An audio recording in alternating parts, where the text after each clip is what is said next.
continue today in a series that we've entitled I Am, Jesus in His Own Words. And what we've been doing is we've been looking at the 7 I Am statements, these profound statements that Jesus made about himself as he unveils himself to us in the book of John. And each of these statements shows us a facet of beauty, a facet of the gospel. And this is good news because about the gospel, because the gospel has the power to go beyond just salvation. It has the power to light up our affection and light up our desire and our delight for Jesus. And that's how we get to grow in the love of Jesus. That's how in turn we can love like Jesus loved. But first, we can't just be commanded to love like Jesus. We gotta let who Jesus is become a reality in our hearts. And this will lead us and will push us into the love of others. And so that's how we grow through that love. And that's been our intention throughout this series, is for you to learn and understand who Jesus is and the claims that he makes about himself. So Jesus, what he does is he starts and introduces himself by taking on the loftiest name of God from the Old Testament, I am. In Hebrew, it would have been Yahweh. In Latin, it's Jehovah. And what he does there, he wants to identify himself as God. He's making a direct claim to his deity, but then he uses metaphors around that title to help us understand who he is, to help us understand as God how he relates to humanity. And in doing so, he connects these metaphors to one of the greatest needs and points of needs or points of brokenness that we have. So for those who are hungry in life and don't find satisfaction, he says, I am the bread of life. For those who are walking in darkness or don't have light, he says, I am the light of the world. For those of us that are fearful and don't find protection or don't see like there's any way for a breakthrough, he says, I am the door, I am the gate for the sheep. For those of us that are stricken and struck by the grief of life and the hardship of life, and we may have experienced death and loss, he says, I am the resurrection and the life. And so he uses these titles to relate to us in very specific ways.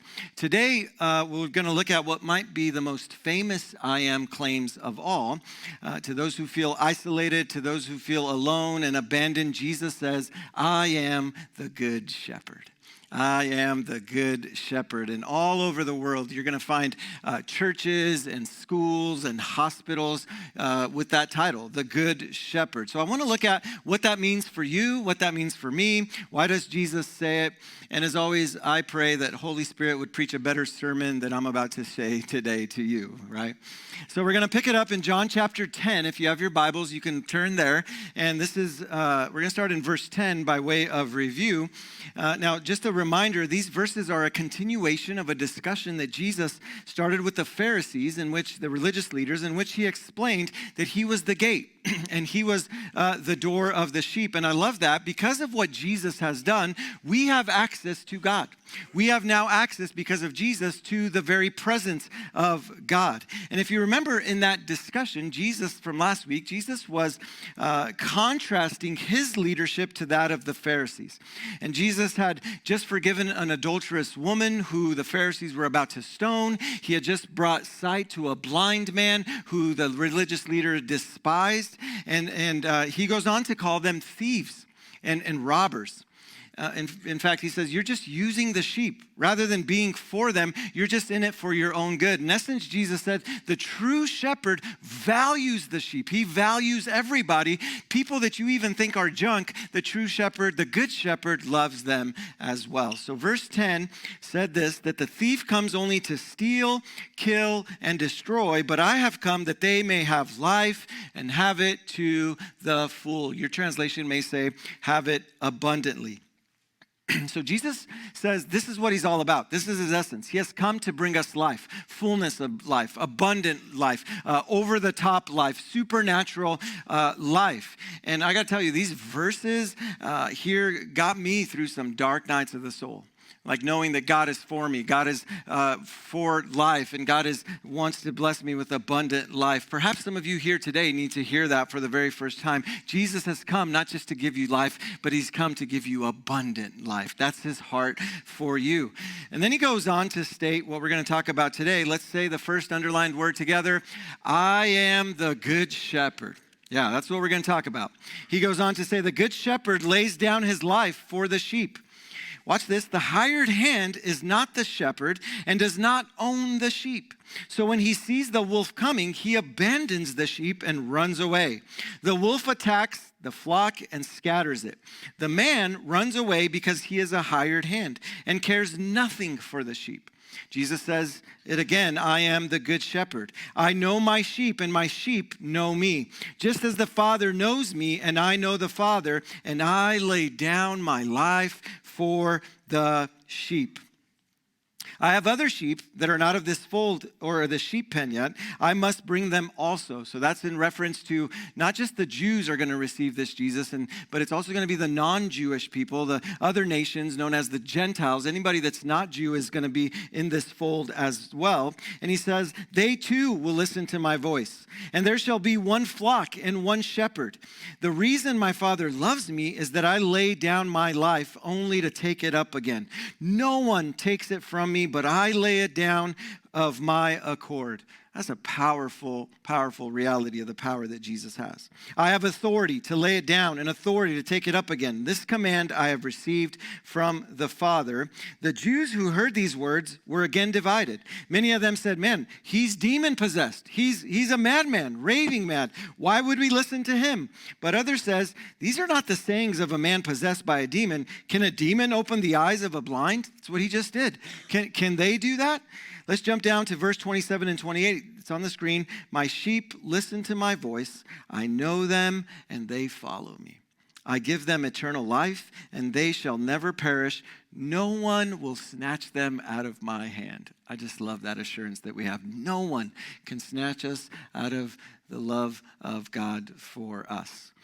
So I want to start off and just give you some context of what's happening here. It's important for us to have some historical context and insight so that we can understand the weight and the heaviness of what Jesus is saying here. So Jesus says this statement, and here he's doing it in the middle of a very famous celebration called Hanukkah. Hanukkah is something that is still celebrated today, and it was something that was celebrated in the time of Jesus. In fact, Jesus celebrated Hanukkah. And I bet if I were to ask, what is Hanukkah about, many of us wouldn't know what it's about, right? The first thing that comes to mind about Hanukkah is Adam Sandler's song, There's 8 Crazy Nights of Hanukkah. That's it, right? That's what most people think. But let me kind of just help you understand what they were celebrating and what Hanukkah was all about. So in the year 333 BC, a guy by the name of Alexander the Great conquered much of the known world, specifically in that portion of the Middle East. And what he did, he conquered it under the Greek Empire. So really everything in that time shifted over into like this Greek influence, and specifically the religious leaders and the temple leaders in that time just kind of buckled under this Greek leadership. And rather than continuing to worship Yahweh in the face of this opposition and to just kind of be the people of God, they crumbled to this Greek authority and they started to worship the Greek gods of the day. In fact, there's documentation of this period where these religious leaders actually took the items of the temple, these very important things dedicated and consecrated to God, and they started to sell them off to the Greeks so they can start making some of their own money and filling their own coffers. In other words, they were not in it for the people any longer. They were in it for their own good.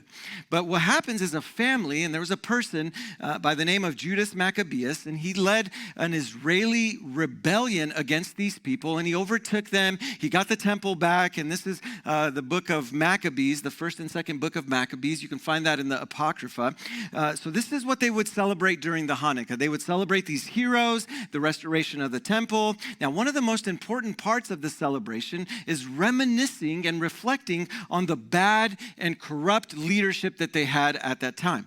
So they would think back and think, man, how did we get to this point? How did we arrive where our leadership became so corrupt and they started to not care for the sheep, but mostly care for themselves? And how did we get these corrupt leaders in place? And as they reflected on that, they would read a passage out of Ezekiel chapter 34. Now, this was a scathing passage where God condemns these worthless shepherds of Israel. And God said about these leaders that the leaders are corrupt.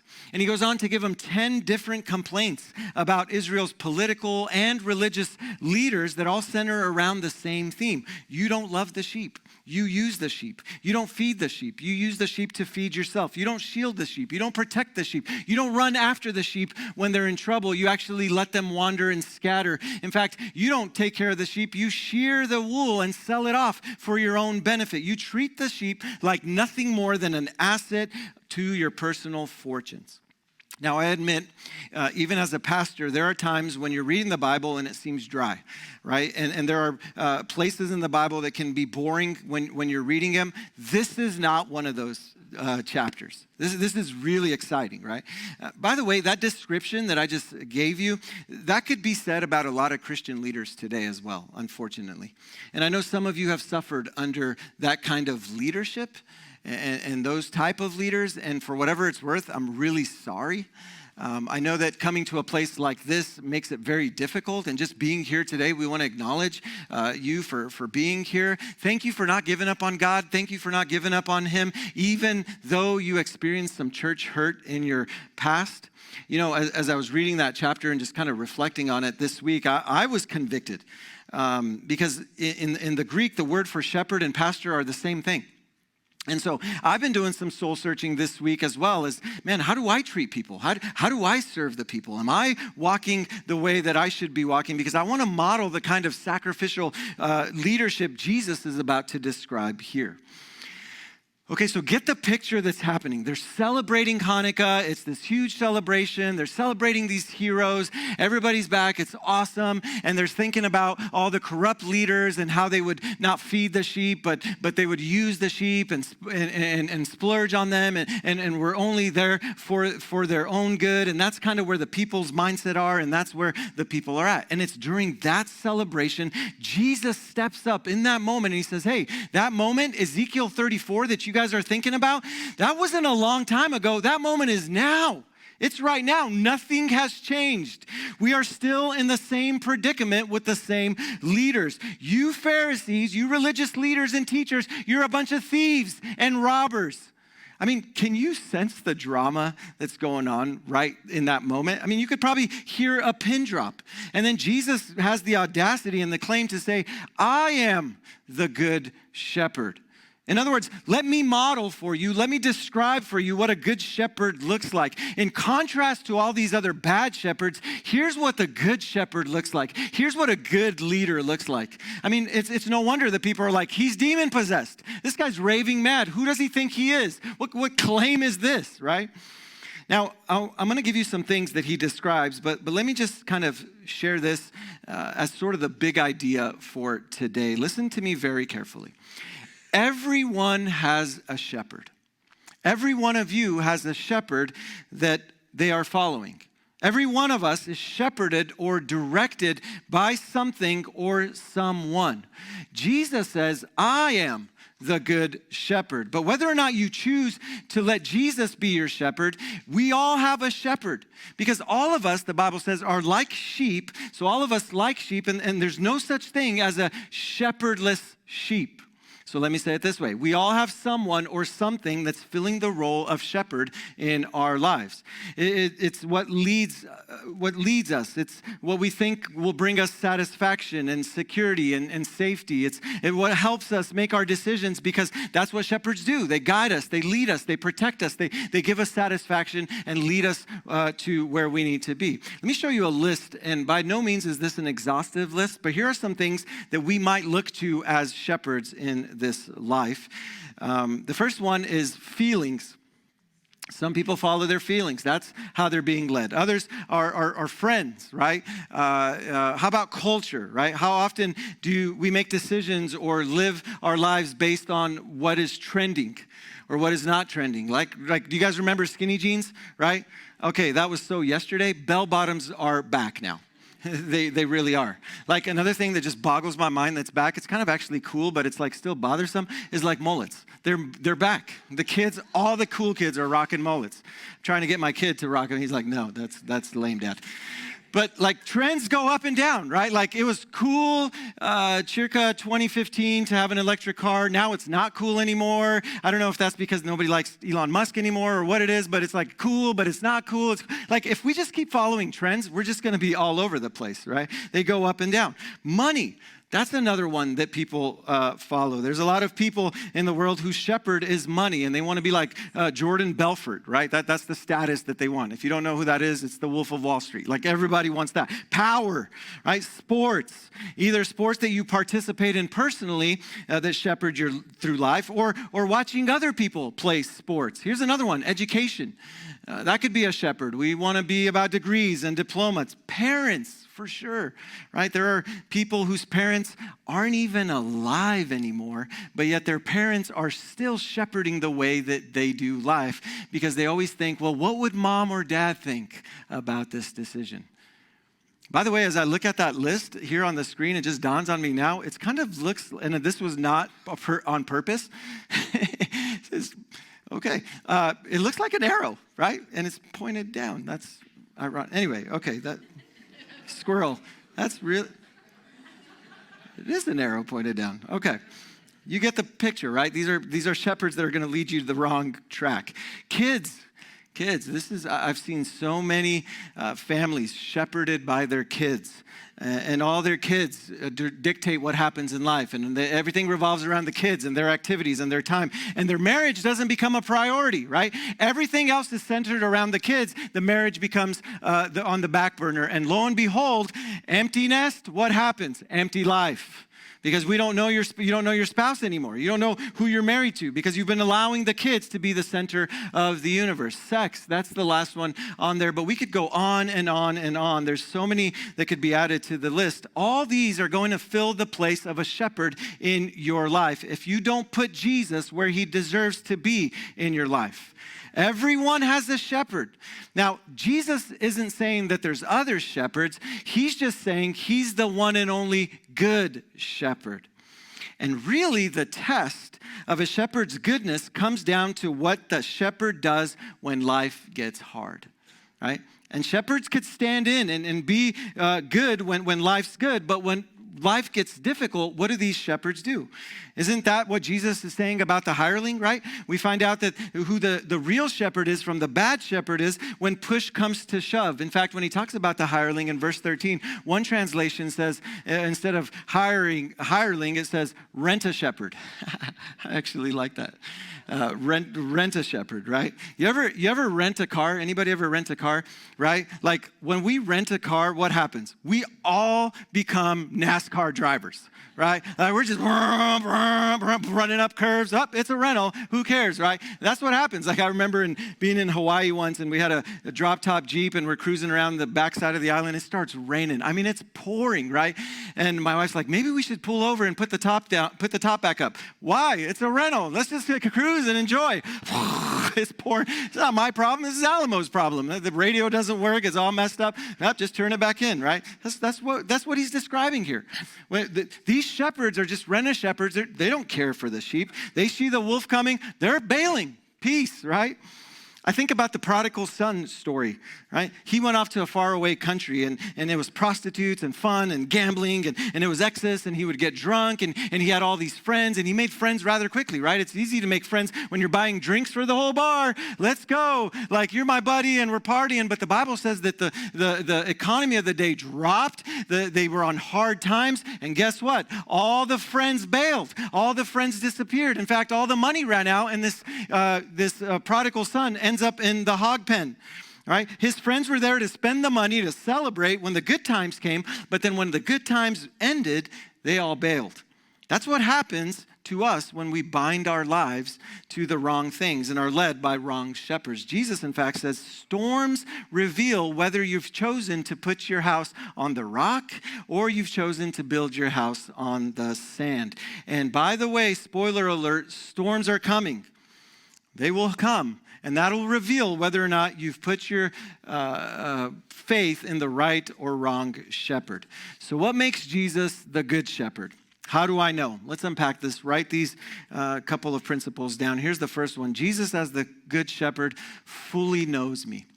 He fully knows me. He has intimacy with me. He has connection with me. We see sheep out on the field and we see flocks of sheep and think, man, those are all one and the same. I can't differentiate them, right? The shepherd knows each sheep individually with their own personality and their own characteristics and their own needs. Look at verse 14 and 15. I am the good shepherd. I know my sheep and my sheep know me. So there's a reciprocal nature to the intimacy that God has with us. Just as the Father knows me and I know the Father. And the question that we ask is, well, how well does the Father know Jesus? And they know each other personally, intimately. In fact, this is the Trinity or the Trinitarian unity between God the Father and God the Son. Tim Keller calls it the Trinitarian dance that they have, that they're all orbiting around each other. And he calls it a community where they're loving each other, where they're delighting in each other, where they're one-upping one another in terms of how they're affectionate to each other. And he says, I know my sheep, and that means I know them completely. He has intimacy with us. He knows us down to our very sheepness, if I can say that. You ever wonder why the Bible designated preferred animal to reference us as sheep? Have you ever thought about that? I mean, it's a little humbling, right? In the Bible, sheep is mentioned over 200 times. Lamb is mentioned 198 times. And we're called sheep. We're called lamb. Why aren't we called eagles? Why are we called like bears, right? Like a mighty bear. Why are we a passive, docile, come on, vegetarian, fluffy animal? Really? Right? I mean, sheep are slow. Sheep are clumsy. Sheep are dumb. They're stubborn. It's one thing to be dumb and just kind of go with the flow. It's another thing to be dumb and stubborn, right? Like, they're not great fighters. They can't protect themselves. In fact, when we go to sleep, what do we tell people to do if they can't sleep? Count sheep, right? Why we would never say, count the eagles, count the lions. And as you know, sheep are thoroughly dependent animals and helpless without a shepherd. See, we were created by God to be shepherded, to be known, to be rescued, to be dependent on something greater than ourselves. If we were a bear, we could depend on our own strength. If we were an eagle, we would just take off on wings and I'm out of here. But we were created for this dependence modality. Do you know that there's no such thing as wild sheep? When you have horses and pigs and cats and you release them into the wild, one of two things happens. They either go out there and thrive or they come back home because they can't survive. Sheep don't do that. Sheep don't do either. They just go out and they just stop and look around and before you know it, they die, right? There's a reason. They just can't live without shepherds. There's a reason nobody goes hunting for sheep, right? When was the last time your hunting friend said, hey, we're going hunting today? Sweet, what are we hunting for? Sheep. What? Do I need like a special permit for that? Is there like a certain caliber of weapon that I need? Like, who does that? Nobody. Sheep are defenseless. That's why sheep are never in the circus, right? You can't train them. They're helpless. They're the most defenseless of all animals. And Jesus is saying, listen, this is true of you. This is true of me. We're spiritually helpless. We're spiritually defenseless. We're spiritually unaware. Jesus says, I know you deeply to the bottom. I know that that's your core. I know that's who you are. I know your sheepness. And one of the primary examples of our sheepness is that we don't think we're that wicked. We don't think we're that lost. We don't think we're that far away from the shepherd. In fact, we tend to think of ourselves as someone, we make mistakes from time to time, but I'm really not as bad as you think you are. And what we do is we classify ourselves on kind of like a bell curve. Remember a bell curve in high school? You have extremes on one end and then the curve in the middle, and we think we're kind of in the middle. Like over here to the right, you have, Mother Teresa and Billy Graham. They were like born with a Bible in their hands, right? They come from good stock. They were just blessed and fortunate. They're the greatest people ever to live. And then over on this other end, you have Hitler and that kind of crew, right? I don't know, maybe they were raised without a dad. Maybe they went to public school. Maybe they're from Washougal. I don't know. Just making sure you're still awake. If you're from Washougal, we love you. You're welcome here. Right? But most people are somewhere in the middle. Like, we're not that bad. We're not that good. That's kind of the paradigm that we believe. But here's the problem. The Bible knows nothing of such paradigm. In fact, the Bible says not one is righteous. No one. The Apostle Paul says in Romans 8, he says, I know there's nothing good in me. And you're like, wait a minute, man, that's the Apostle Paul. This guy's a saint. This guy's a stud. We would classify him over here with Billy Graham. He wrote most of the New Testament. How could he say that about himself? Is he being facetious? Is this like some false humility, hyperbole? No, what is he doing here? Here's what he's doing. He's being honest. And he knows that that paradigm doesn't exist. See, in life, there are only two categories. It's either really good or evil. And everybody, listen to me, everybody falls into the evil category. There's only one that's good, and he is the good shepherd. His name is Jesus. And all of us, like sheep, we're desperately lost and desperately wicked in our sheepness. This is known theologically as the doctrine of sin. And the implication here is that we are more wicked and desperate than we realize, far more than we think. But the Bible says that when Jesus saw the crowds and they were like, he had compassion for them because they were like sheep without a shepherd. So here's the good news, that Jesus knows us intimately. He sees our sheepness. He knows how helpless and desperate we are. And he came on a rescue mission for you and I. He calls out to you and he says, hey, I love you. He knows us by name. He knows you by name, and he's calling out to you. Jesus is not an aloof leader, a distant figure who is barely aware of his people. No, he said, I am the good shepherd. I call you by name with intimacy that parallels the knowledge that I have about God and the knowledge that God has about me. This is why in John chapter 1, he tells Nathanael, hey, come up from underneath that fig tree. I want to talk to you. He tells the woman at the well in John 4, hey, come out, come be here. I know that your life is hard. I know that you've had a number of husbands. Jesus knows every single intimate detail about the sheep, and here's the good news, it doesn't faze him. He says, I realize you're lost. I realize you're wicked. I know the worst parts about you, but as a good shepherd, I've come to rescue you. I've come to lay down my life for you. The hirelings run, I won't. The Pharisees, they're going to use you. They're going to abuse you. They're going to despise you. They're going to use you for their own gain. I won't. I won't leave when times are hard. I love you. I'm for you. I see the condition and the state that you're in, but I choose you anyway. Meaning there's nothing that we can tell Jesus that he doesn't already know. There's a famous song by Jeremy Camp. I love it. It's called He Knows. Here's the lyrics to that song. He knows every hurt, every sting. He's walked the suffering. Let your burdens come undone. Lift your eyes up to the one who knows. He knows. I want to encourage you that Jesus, as your good shepherd, he sees you.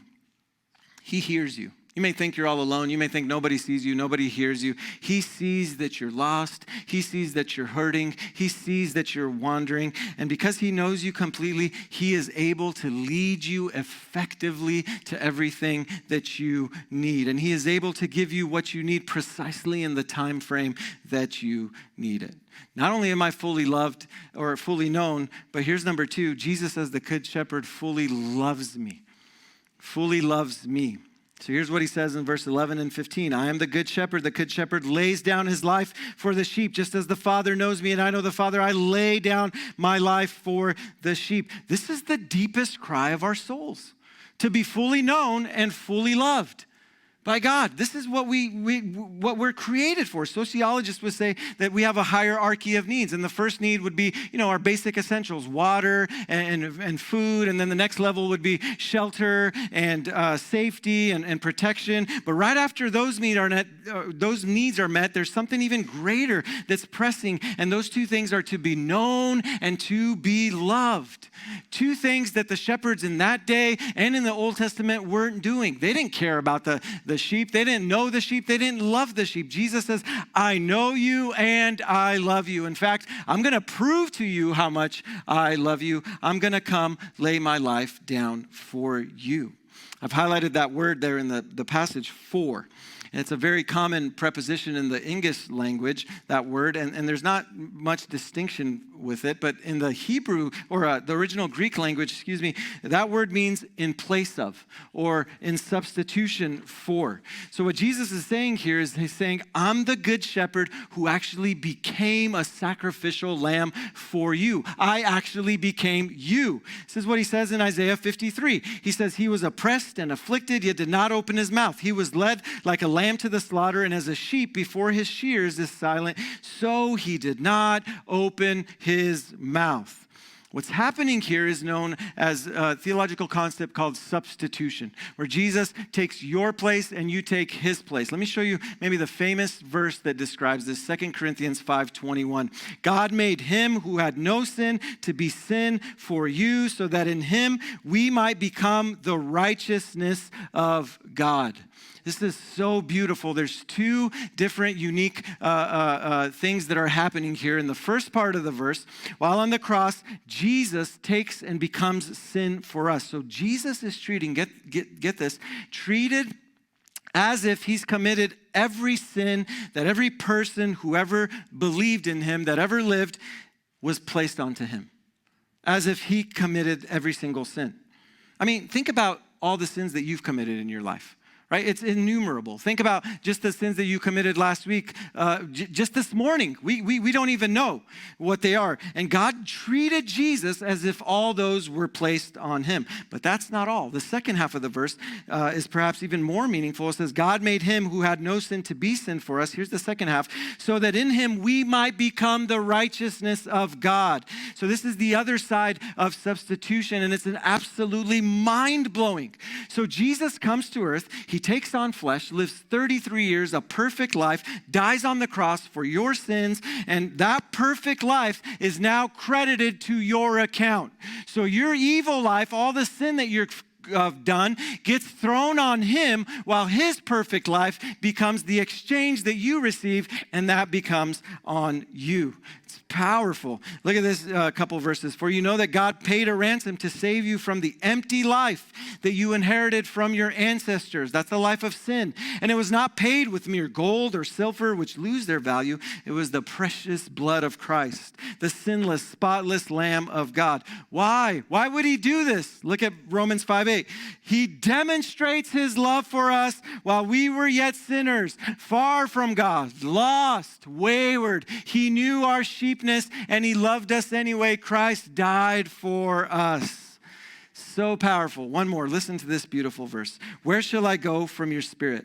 Or where shall I flee from your presence? If I ascend to heaven, you are there. If I make my bed in Sheol, that's the Old Testament word for hell, you are there. If I take the wings of the morning and dwell in our uttermost part of the sea, even there your hand shall lead me and your right hand shall hold me. And David is saying, I can't literally go anywhere that leads me away from your love.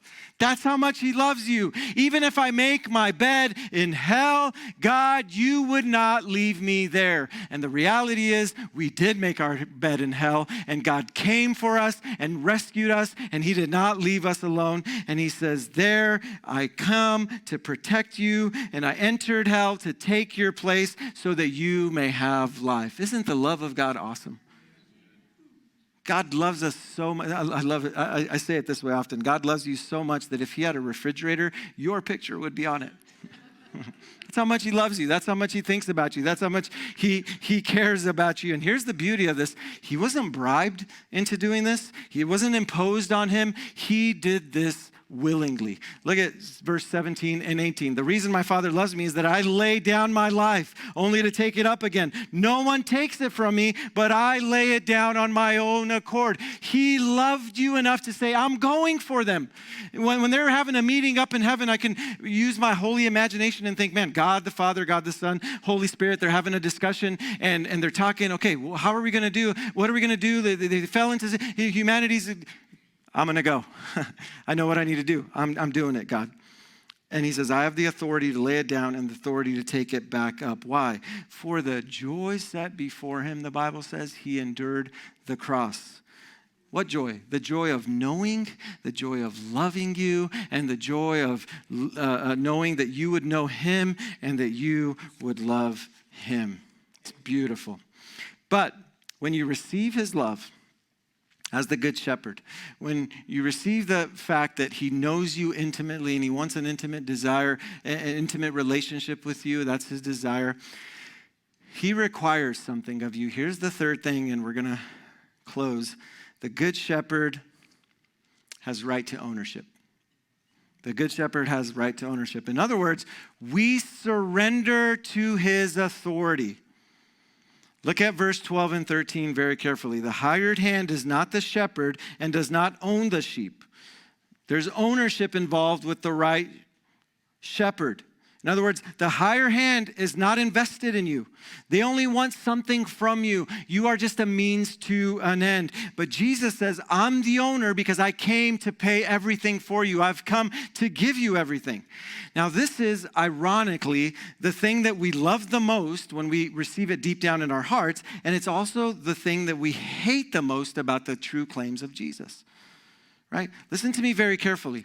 Listen to me very carefully. He's not interested, Jesus is not interested in becoming your consultant.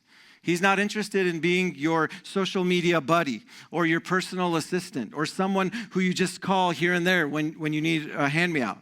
He's interested in being your shepherd, and as your shepherd, he doesn't just provide protection and love for the sheep become the property of the shepherd. The shepherd isn't just the leader, he's the owner. The sheep doesn't just do what he wants occasionally and then, check in with the shepherd. Hey, what do you think about this and that? Okay, I'm just going to go do my life. Now, I know this is not a popular message, right? There's not a lot of amens right now. Preach it, pastor. Woohoo, let's go, right? This is not going to grow our church numerically. I realize that. But listen, I'm not about growing numbers. I'm about growing you. I really am. I'm interested in growing us. And it's not popular because we live in a world today where we just want God to kind of hook us up here and there, right? But in other words, just let us be. Let us call the shots of our lives. Well, when we need you, we'll call you, right? But he's saying, no, I'm the captain of your ship. I'm the captain of your life. He wants to be in charge of every area of your life. He wants to be your shepherd. And the shepherd is completely and totally in charge of the sheep's life. But here's what I noticed with a lot of people today, and maybe you've noticed the same thing. Many of us have our spiritual life over here, and then we have our physical, personal life over here, and those two often don't overlap. God, you can touch this, but you can't touch that. Let's talk about your love, let's talk about your grace, but don't talk to me about sex, don't talk to me about identity. God, I can talk about your faithfulness and your gentleness and your salvation, but don't talk to me about my hatred. Don't talk to me about my jealousy. Don't talk to me about my rage. Don't talk to me about that addiction. That's not how it works. Listen, everybody, he owns you. He owns us for two reasons. Number one, he's the owner because he made us. Hello, he created us, right? In fact, Psalm 103 puts it this way: know that the Lord is God. It is he who made us, and we are his. We are his people, the sheep of his pastures. I hear a lot of people say, well, Pastor, I'm a self-made man. Really? What are you, like cooking up livers in your garage or something? Like, what did you create? How are you self-made, man? Right? No, we're his. He made us, right? And here's the second thing why we're his. He paid a high price for us. That's what we read in that First Peter passage, right? In essence, we could say we're doubly his because he made us, and now he's bought us with a great price. He's bought us with his very precious blood. Now, here's why this is so important. Please listen. As sheep, remember the docile, fluffy, dumb, lame, stubborn animals, right? We need constant supervision and constant guidance because left alone, we will wander astray. And when we wander, we hurt people, we hurt others, we hurt ourselves, and we can even die. Prone to wander, Lord, I feel it. That's what we sing in the hymn, right? So the shepherd needs to constantly provide for the sheep's needs, and he is the only one who is able to do it when he is the master of the sheep's life, and that is the relationship that God wants with you. He wants you to surrender to his authority and to his leadership. I've been reflecting a lot in my journal lately, and I haven't quite fleshed this out, so this is a little raw, but this idea of churches being kind of a hospital and some churches being a hospice center, right?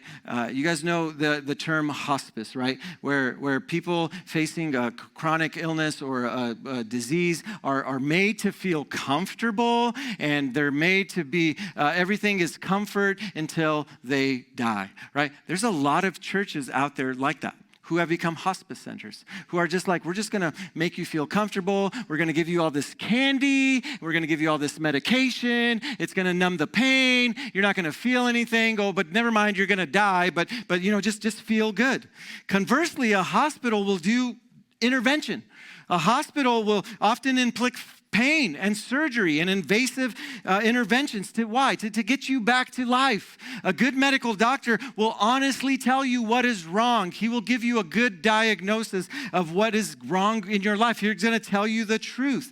It's the same with shepherds. A good shepherd loves you and cares for you, and he's going to tell you truth. A hireling, he's not going to tell you truth. He's just there for himself, to become popular and to make his flock be really big. Listen, there are a lot of leaders out there who tell us what we want to hear.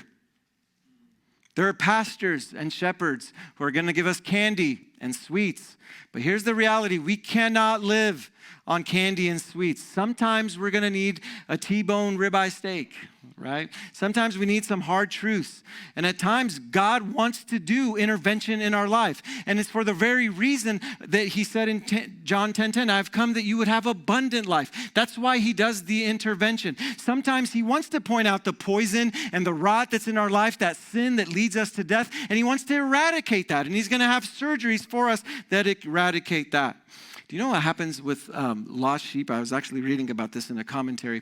When they get lost, they have a hard time, even when they're found, coming back to the fold. So what the shepherds do is oftentimes when they see their sheep, they have to tackle them. They have to forcefully, sometimes even bind their legs. Oftentimes what they do is they break the sheep's legs so they can't run away anymore. They put them on their shoulders and they bring them back. It's a beautiful picture. So when you imagine Luke 15 and it talks about the shepherd, Jesus, leaving the 99 for the one lost, the imagery that is mentioned there is him coming with the sheep on his shoulders. Now, why is he carrying the sheep on his shoulders? Is it because, he's training for CrossFit or like a strongman competition? No, or it's because the sheep wouldn't come back to the fold. So he broke its legs to bring it back to the fold.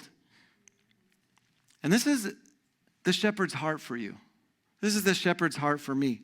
And sometimes we don't realize what the shepherd wants to do in our lives. Sometimes we don't realize what's happening. And we think, everything's going to be good. I have Jesus and God, and I'm going to experience all these things in life. I shouldn't be experiencing these circumstances. I shouldn't be experiencing this. And like a lost sheep, we're out there and we're running away. And Jesus is saying, hey, I need you to get back in line. I need you to get back where I need to be. But God, this hurts. Ouch. Why are you binding my legs? Why are you taking me there? Why are you allowing my legs to be broken? It's because I have something better for you over here. You've been wandering and you're astray. You don't see it now, but I have something way better for you over here. Trust me in this. Have you ever experienced a situation where you didn't quite understand what was happening? See, at times the most loving thing a shepherd can do, even when we don't understand, is remind us that he loves us, that he's there for us, he sees us, but he may allow something hard to happen to us or a hard truth that we have to wrestle with so that he could bring us back to where he wants us to be. Look at verse 27. My sheep listen to my voice, I know them, and they follow. They follow me. Now, this became so clear, and I'm going to end with this illustration. Worship team, you can come up. This became so clear to me a few years ago through an illustration with my son. Here's how I'm going to unpack this. He was about 6 years old at the time, and we found out that he'd been going to school and he was getting bullied. Right, so of course I go into like rage mode. All I see is red, and I'm gonna be that parent. I'm gonna find those kids. You little, and take them out back, and I'm gonna show these little kids. You don't mess with my kid, right? And so my wife kind of talks me off the ledge. God bless her, and she says, "Okay, we'll come up with a happy median. We're gonna get him karate, right? Okay, sweet. Let's get the kid karate, build his confidence, build his strength up, right? So we get him karate. A few weeks go by, and he comes home crying again from school, and I'm like, "What happened, buddy? Got bullied again, Dad." "Dude, you know karate now. Why didn't you use it?" Right? And he's like, "The karate teacher said we could only do karate when we're on the mat." It's like, what a good heart, right? Like, this kid is such a rule follower. So anyways, it just frustrated me even more. But on that day when I found out he was being bullied, I said, "Okay, kid, here's what we're going to do. To kind of cheer you up, let's go shopping. Let's go to the toy store. I'm going to take you to the toy store, and we're going to have a good day, just you and me. Let's go shopping, and I'm going to get you anything that you want. Sky's the limit, up to $30, okay?" like my Romanian was coming out like cheapskate, right? Like, that's all we're doing. And so I know, right? So we're walking up and down the aisles, and he's looking at stuff, and it's an hour now, and he can't make up his mind. And then I'm like, "Son, come on, we got to go. Like, pick something. Look, there's a cool Barbie. Just take that. I don't care. Like, you want the Lego? Take that. Whatever." And he doesn't. He's just, so I'm okay. We're kind of scared. An hour and a half later, can't make up his mind. He looks at me and he says, "Dad, why don't you decide for me? Because you make the best decisions. You always make good decisions." In that moment, guess what? My knees just kind of buckled, and that $30 went to like $300. And I was like, "Dude, you want a console? Like, we're going to the dealership, we're buying you a brand new car. Whatever you want. Like, let's go," right? But it was this idea, it just came to life. What the Good Shepherd is and what our response is to him. Do you trust your daddy to that level? Do you trust Jesus to that level where you can say, "God, I may not understand everything that's happening right now. I'm going through a hard season." And some of us are going through hard seasons. And some of us are dealing with a lot of pain. And God's like, "Hey, I'm binding, I'm mending, I'm healing, I'm carrying you, I'm taking you back to the flock where you need to be. I'm bringing you back. Do you trust me that I am good? I am making good decisions on your behalf." This is why the psalmist in Psalm 23 says, "The Lord is my shepherd. I shall not want." I don't need anything because he is the one who is good, and he's the one who's carrying me. He's the one who's leading me to green pastures and to still waters. He's the one who's preparing a table in the presence of my enemy, and he anoints my head with oil, and my cup runneth over. That's the Good Shepherd. That's who he is for you. But the question is, are you willing to surrender to him? Because he loves you. He knows you. But he requires of you, "Hey, trust me. Surrender. Do you trust me? I got you. I got your back. I'm going to lead you to what is good." How can you be so sure? How do you know, Pastor? Watch how it closes. Last verse. "I give them eternal life, and they shall never perish. No one will snatch them out of my hand." That's the goodness of God. When you trust him, when you surrender, that's assurance. My Father who has given them to me is greater than all. No one can snatch them out of my Father's hand. It's like a double protection. So underneath is Jesus saying, "Nobody's going to snatch you under my hand." And on top is God the Father's hand saying, in our omnipotence, you're right in the middle of God's plan. You're right in the middle of his goodness. He's caring for you. He knows you. Trust him as the Good Shepherd.